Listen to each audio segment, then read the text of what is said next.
Doctor साहब, अफगान अबूरी हुकूमत की दरख्वास्त पर पाकिस्तान ने जंगबंदी में तोसी कर दी है। पाकिस्तान और अफगानिस्तान के दरमियान दोहा में मुज़ाकरात की तकमील तक जंगबंदी में ये तोसी हुई है। ये मामला ठीक हो जाने चाहिए सही। और उम्मीद करते हैं कि हो जाएंगे, जी। और इसमें किसी का भी कोई फ़ायदा नहीं है। और ये एक जो नुक्ता है कि उनकी सरजमीन से दहशतगर्दी, ये उनके लिए भी मुनासिब नहीं। जी। और यहाँ से भी मेरा ख्याल है कि थोड़ा सा सफारती मामलात को तेज़ किया जाए, वहाँ से भी तेज़ किया जाए। बड़े पुराने ताल्लुकात हैं, कुछ लोग बीच में गलत फहमियाँ पैदा कर रहे हैं सही। जो कि जिनका कोई ताल्लुक नज़रियात के साथ या बाकी। मैं बड़ा क्लियर रहा हूँ उस पर कि क्रिमिनल गैंग्स हैं और वो जो है वो मुख्तलिफ़ जगहों पे उनका उनका कारोबार ही है। सही। ठीक है ना, तो वो हुकूमतों में और मुख्तलिफ़ सिस्टम्स का वो हिस्सा बने होते हैं। उनकी कोशिश होती है कि तफरीक वो केओस के ऊपर पलते हैं, और जहाँ पर कोई रूल्स हों, ट्रेड हो, कोई तरक्की की बात हो, वो उसमें रखना डालते हैं।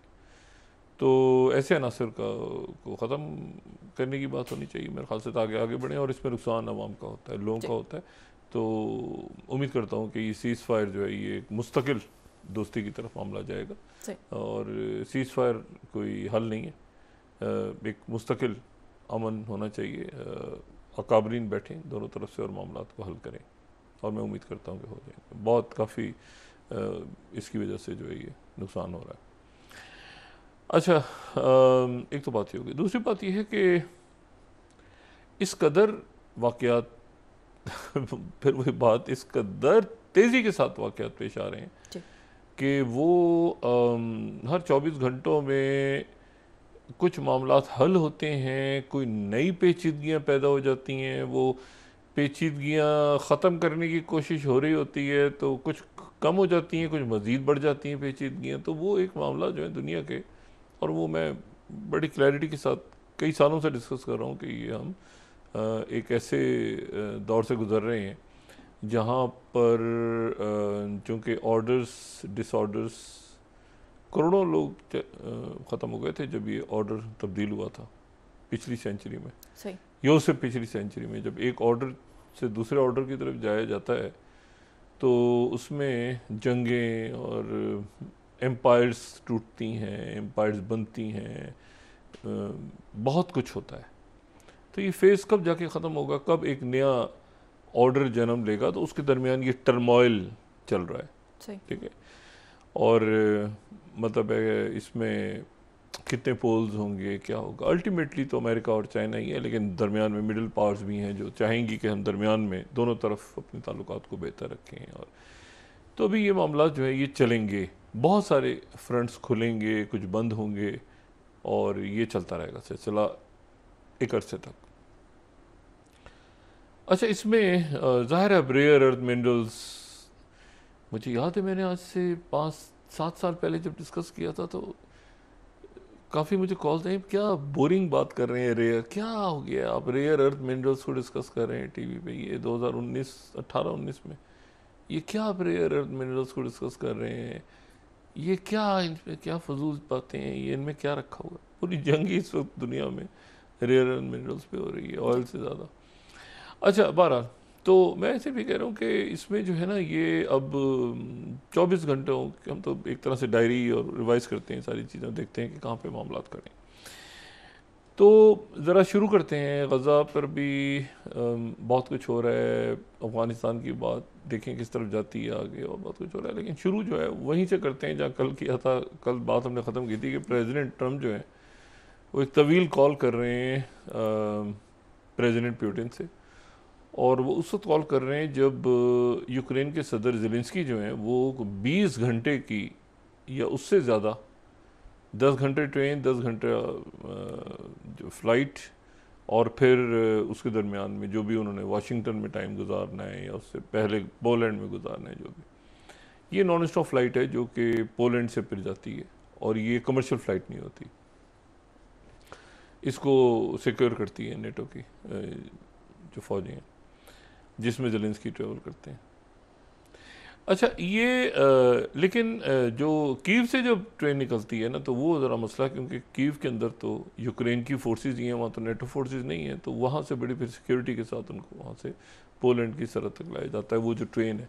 एनीवे अच्छा, कल हम बात ही कर रहे थे कि वो ज़ेलेंस्की पहुँच रहे हैं टोमाहॉक मिसाइल लेने के लिए, कि बात आगे बढ़े सब कुछ हो, लेकिन उनके पहुँचने से पहले पहले जो है प्रेसिडेंट ट्रंप जो है पुतिन के दरमियान बातचीत शुरू हो गई, और प्रेसिडेंट ट्रंप ने कहा कि ये थोड़ी देर में, ये बड़ी लंबी बातचीत हो गई। अब वो बातचीत जो थी वो 2 घंटे से ज़्यादा जारी रही, प्रेसिडेंट ट्रंप और पुतिन की जो टेलीफोनिक गुफ्तगू थी, 2 घंटे से ज़्यादा।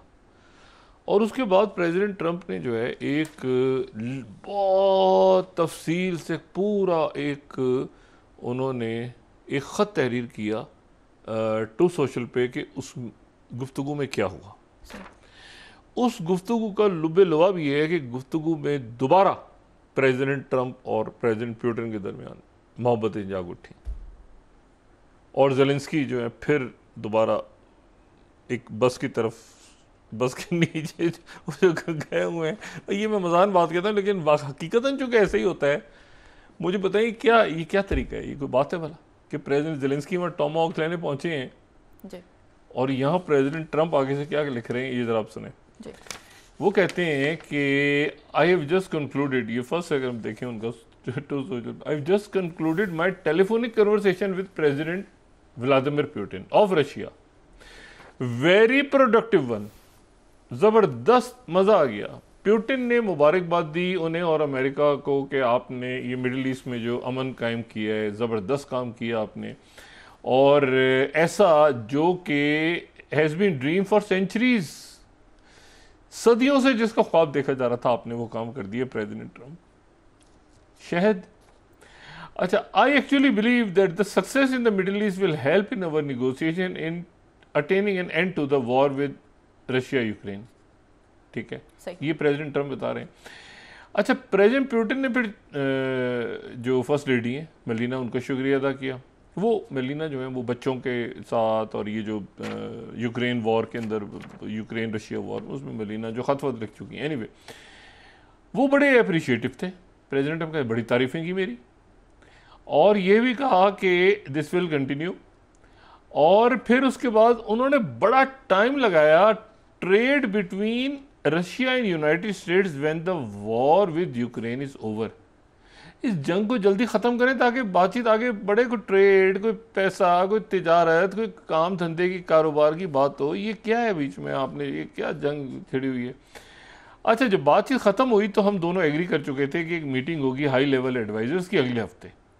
यूनाइटेड स्टेट्स की इनिशियल मीटिंग जो है वो मार्को रूबियो हेड करेंगे, दूसरे लोग होंगे। मीटिंग लोकेशन तय हो गई, मीटिंग लोकेशन तय हो गई ट्रंप और पुतिन की। सही। प्रेसिडेंट ट्रंप की फिर मुलाकात होने जा रही है प्रेसिडेंट पुतिन से अलास्का के बाद। अच्छा, president Putin and I will then meet in an agreed upon location Budapest, Hungary. Hungary में बुडापेस्ट में मुलाकात होने जा रही है president Putin and I will then meet in an agreed upon location Budapest, Hungary. ठीक है, to see if we can bring this inglorious war between Russia and Ukraine to an end.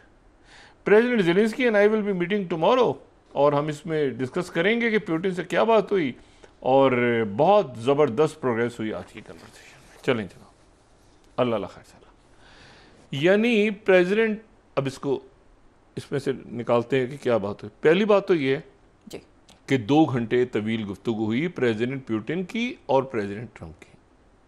दूसरा ये है कि बहुत जल्द मुलाकात होने जा रही है हंगरी में, बुडापेस्ट में, प्रेसिडेंट ट्रंप और प्रेसिडेंट पुतिन की। अलास्का के बाद ये दूसरी मुलाकात इनकी होने जा रही है। और हंगरी में इसलिए होने जा रही है कि वहाँ जो विक्टर ऑर्बन है, ये वो विक्टर ऑर्बन है जो पुतिन के भी पास है और ट्रंप के भी पास है, और इसलिए यूरोप इनको पसंद नहीं करता। यूरोप इनको पसंद नहीं करता, ना नेटो पसंद करता है कि ये जो है ये ट्रंप के भी पहले तो बाइडेन के पास नहीं थे, बाइडेन को नापसंद करते थे, लेकिन पुतिन के करीब थे। अब जब ट्रंप आ गए तो ये ट्रंप के भी करीब में बहुत। तो हंगरी में जो है वो मुलाकात होने जा रही है प्रेसिडेंट पुतिन और प्रेसिडेंट ट्रंप की, और ये मुलाकात होने जा रही है प्रेसिडेंट ट्रंप और शी जिनपिंग की इसी महीने मुलाकात से पहले। 29 तारीख तय हो रही है अभी तक, 29 अक्टूबर 29 अक्टूबर साउथ कोरिया में प्रेसिडेंट ट्रंप और शी जिनपिंग की। उससे पहले आज 17 है जी। तो अब ये 2 दिन 4 दिन 5 दिन हफ्ता, या ये है कि वहां से वापसी पे तेजी के साथ प्रेसिडेंट ट्रंप की जो मीटिंग की तैयारियां हैं वो हंगरी में शुरू हो गई हैं, और मार्को रूबियो भी मिलेंगे फौरी तौर पे। हो सकता है वो ये पूरा सिलसिला ही शॉर्ट कर दें, हो सकता है वो एपेक में कहीं पहुंच जाएं पुतिन हंगरी की जगह, लेकिन गुफ्तगू हुई, और वो गुफ्तगू ये हुई, बड़ी ज़बरदस्त गुफ्तगू हुई। प्रेसिडेंट पुतिन ने इशारों में प्रेसिडेंट ट्रंप को वार्न कर दिया है कि आप ये टोमाहॉक देने की गलती मत कीजिएगा, टोमाहॉक्स देने की गलती मत कीजिएगा। प्रेसिडेंट ट्रंप ने ये उनको वार्न किया, और प्रेसिडेंट ट्रंप ने उसके बाद बात बड़ी ज़बरदस्त की मीडिया से बात करते हुए उन्होंने कहा कि ये टोमाहॉक्स हमें भी तो चाहिए ना, ये मिसाइल अमेरिका को भी तो चाहिए, तो मतलब हम यूक्रेन को दें लेकिन हमें भी तो चाहिए मिसाइल्स।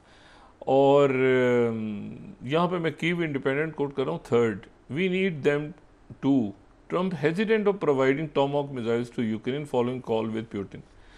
अब जिस चीज़ के लिए ज़ेलेंस्की पहुंचे हैं कि हमें टोमाहॉक मिलेंगे, वो ट्रंप साहब फिर वापस, हाँ कोई टोमाहॉक नहीं मिलेगा, हेजिटेंट, वो कह रहे हैं हमें भी तो चाहिए टोमाहॉक। ये वही टोमाहॉक जो मैंने बात की पुराने, वो ये उनसे अच्छे आ गए हैं बहुत से, इनके जो मिसाइल सिस्टम है वो ये टाइफोन और बाकी सिस्टम बड़े नए आ गए हैं, लेकिन ये है कि वो ये तो पुराना है ना टोमाहॉक, तो खलीजी जंग से 91 में पहली दफ़ा इस्तेमाल हुआ था, लेकिन इसके लॉन्चर्स भी काफ़ी अपग्रेड हो गए। लेकिन असल बात ये है कि ये जो ये मॉस्को तक कि इसकी एक सिंबॉलिक इसका काफ़ी है, और इसको मांग रहे हैं काफ़ी अर्से से।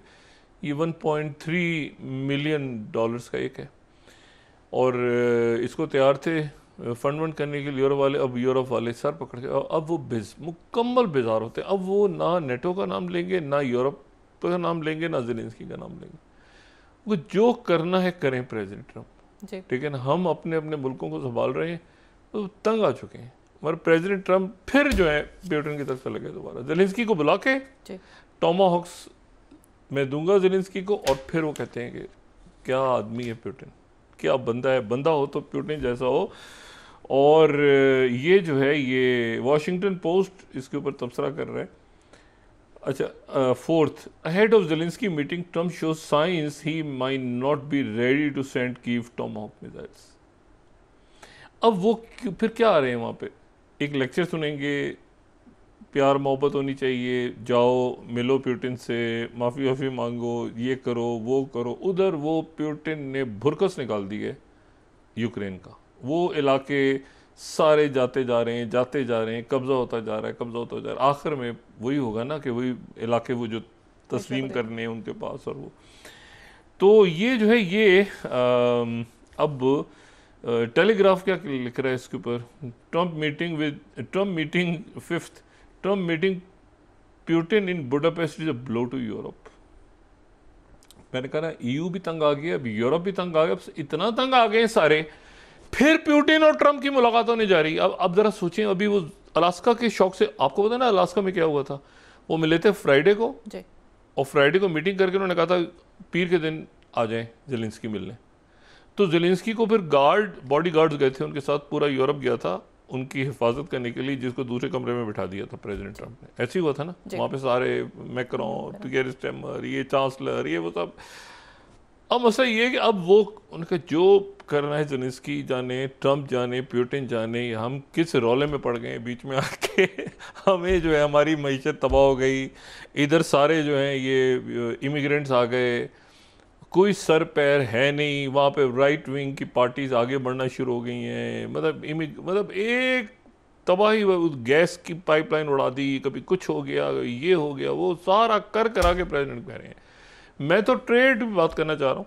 मैं ये बात आपको पहले इस प्रोग्राम में कह चुका हूँ कि अमेरिकन कंपनीज मौजूद हैं एक्सॉन में, वो जो पावर ऑफ साइबेरिया और बाकी जो सारे मामला, अब ये पावर साइबेरिया को लाइट ना लें, ये पावर ऑफ साइबेरिया पूरी डायनामिक्स चेंज करें। जो पाइपलाइंस बिछी, जो रशिया से ऑयल चाइना ले रहा है, रशिया को किसी को और को ऑयल देने की जरूरत भी नहीं है। इंडिया, बाकी मुल्क आगे पीछे, रशिया का सारा ऑयल चाइना जी, चाइना को बहुत ज़रूरत है ऑयल की। और ये डायरेक्ट डायलिंग है, ये ध्यान में रखें, कोई समंदर बीच में नहीं आ रहे कि उधर से वो सुइस कैनाल से आएगा तो अरेबियन सी से जाएंगे ऑयल, वो डायरेक्ट रशिया से ऑयल जा रहा है चाइना। और इसकी बड़ी एक long term geo strategic importance है। ना कोई करेंसी का इशू है, ना कोई डॉलर्स की पेमेंट्स, ना कोई कुछ ना